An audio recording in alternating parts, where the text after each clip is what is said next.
Dan untuk membahas lebih lanjut mengenai cara kerja Satgas Anti Mafia Bola dan seberapa kuat wewenangnya, kita akan bergabung dengan Bang Akmal Marhali, anggota Satgas Anti Mafia Bola, dan juga ada Bang Opan Lamara, pengamat sepak bola. Selamat sore abang-abang sekalian. Selamat sore, Assalamualaikum Malam. warahmatullahi wabarakatuh. Waalaikumsalam warahmatullahi wabarakatuh. Kita ke Bang Akmal dulu. Bang Akmal, sebenarnya sejauh mana sih wewenang dari Satgas Anti Mafia ini? Apa yang bisa dilakukan oleh tim begitu?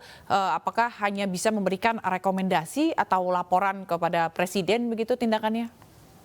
Ya, kalau bicara wewenang, sebenarnya wewenangnya luas. Cuma permasalahannya kita ini sipil semuanya. Sehingga untuk misalnya penangkapan, kemudian penyelidikan dan penyelidikan, ini kan ranahnya dari pihak kepolisian. Dan sejatinya di kepolisian juga sudah ada Satgas Anti Mafia Bola pihak di kepolisian dipimpin oleh Wakabareskrim Irjen Polisi Asep Ade Suheri. Jadi nanti kita akan berkolaborasi dengan Satgas Anti Mafia Bola yang dibentuk kepolisian untuk berjalan bersama-sama menjalankan amanah yang telah diberikan ini.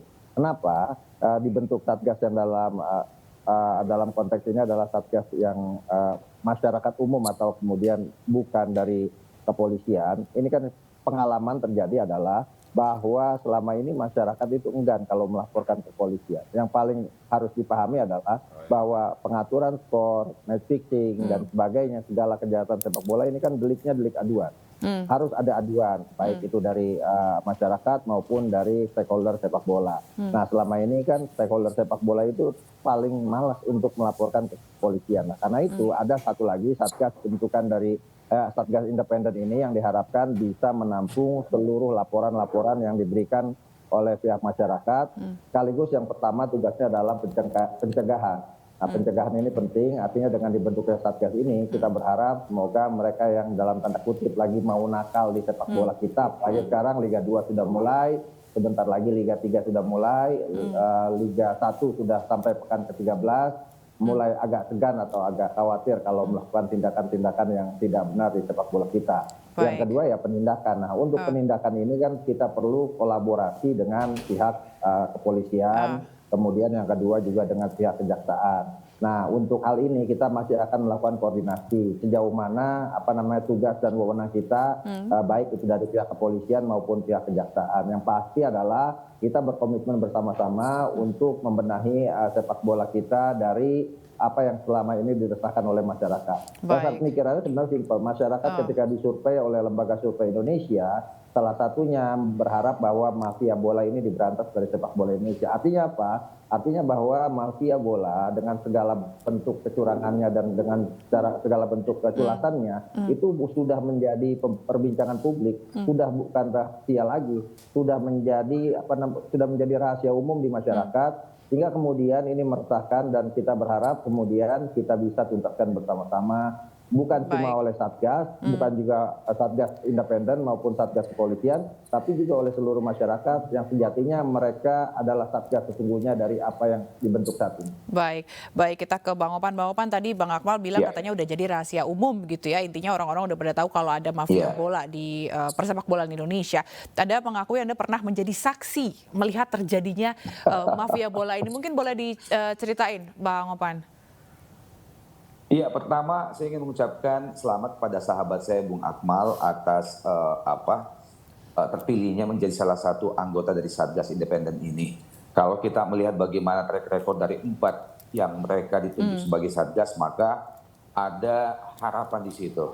Satu, Bang Marwarar, politisi lurus yang kita tahu juga sangat dekat dengan sepak bola Indonesia, sehingga sedikit banyaknya sudah sangat tahu tentang sepak bola Indonesia. Yang kedua, Akmal sendiri kita tahu dari Save Our Soccer itu memiliki data yang sangat komplit dan juga sangat memahami dan sangat konsisten terhadap pemberantasan hal-hal yang tidak benar di sepak bola Indonesia. Kemudian ada Mbak Najwa Shihab yang dari 2018-2019 yang lalu menjadi jurnalis pertama yang mencoba untuk membongkar ini, tentu sudah memiliki data yang juga sangat komplit.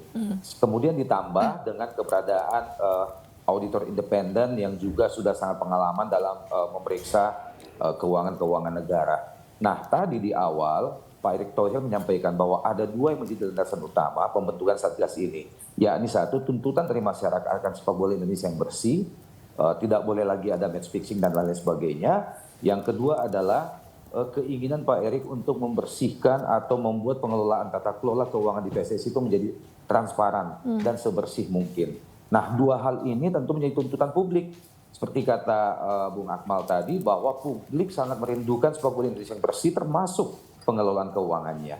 Nah, kalau kita berbicara tentang bagaimana kesaksian saya dan match fixing, itu nanti biarlah saya sampaikan ke Satgas ini, tidak untuk saya buka di sini. Tapi satu hal yang pasti bahwa yang mendasari saya menyampaikan itu pada saat pertemuan terbatas dengan Pak Ketua Umum pada saat itu adalah kegeraman saya terhadap apa yang disampaikan oleh Ketua Umum di awal pertemuan kami pada saat itu, yang antara lain mengatakan bahwa salah satu yang membuat Ketua Umum sangat kesulitan untuk bisa mendapatkan atau bisa mengekspos kepada publik transparansi keuangan PSSI hingga hari ini adalah sulitnya PSSI sekarang ini mendapatkan data keuangan dari PSSI yang lengkap, termasuk data keuangan di era kepemimpinan Pak Iwan Bule yang masih sangat hangat.